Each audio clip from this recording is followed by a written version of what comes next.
1. Aries, June. The investigation of a serial killer whose killing spree went on for more than 50 years had been one of the most repulsive cases of my career. Whether my next assignment, if I took it, would be any less so was a toss-up. Human traffickers and murderers were equally vile. I'd learned that firsthand while at the CIA. "I appreciate you meeting with us about this," said Merrigan Shaw Butler, the managing partner of the firm I worked for, K19 Security Solutions. "I know things did not end well for you at the CIA." Didn't end well? That was a gross understatement. While I'd initially thought the current director of the Central Intelligence Agency was a decent guy, the fact that he cleaned house the day the Senate confirmed him meant I'd lost my job. Why? I still wasn't certain, other than being guilty by association. Since I was a deputy director, it had to mean I was just as corrupt as my former boss had proved to be, right? Wrong. Kellen Money McTiernan fired me without as much as a conversation, let alone a formal inquiry of any kind.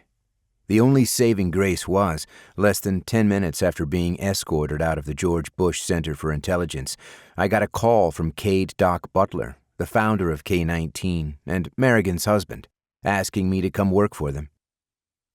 "Director McTiernan specifically recommended you for this assignment," Merrigan continued. Wrong thing to say. I shook my head. Sorry, but I can't.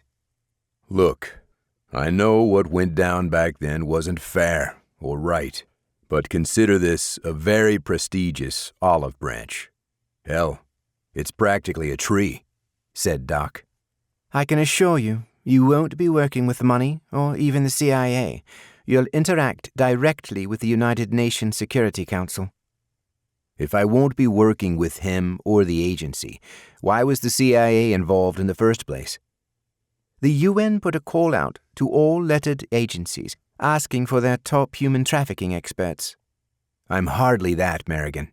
You were the agent in charge of breaking up the largest trafficking ring in U.S. history, Aries. Don't be modest, said Doc. What good had that done me, though? Yeah, I led the team that took down over 100 despicable, depraved motherfuckers.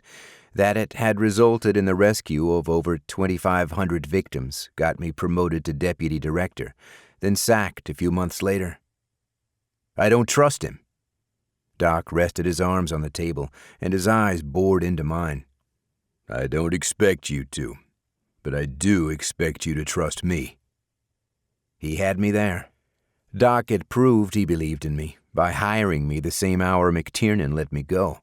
Of course I trusted him. In a way, he'd saved my life.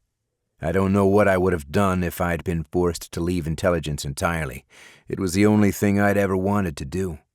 While you'll operate under the UN Coalition's umbrella, in the same way the other member countries' COs will, you'll still work for us. I'm asking you to do this, Aries. Merrigan and I, not McTiernan. You're a damned good agent and an outstanding leader. This is your chance to make a real difference in the world, to do the kind of good that made you go into intelligence in the first place. Well, hell, didn't that just pull at my heartstrings? Doc wasn't someone you asked for a couple of days to think something over. You were either in or out. I leaned back in my chair and focused on a blank spot on the wall. It's what I always did when I needed to think. Maybe it was even a meditation of sorts, allowing me to tune out the rest and focus. Aries?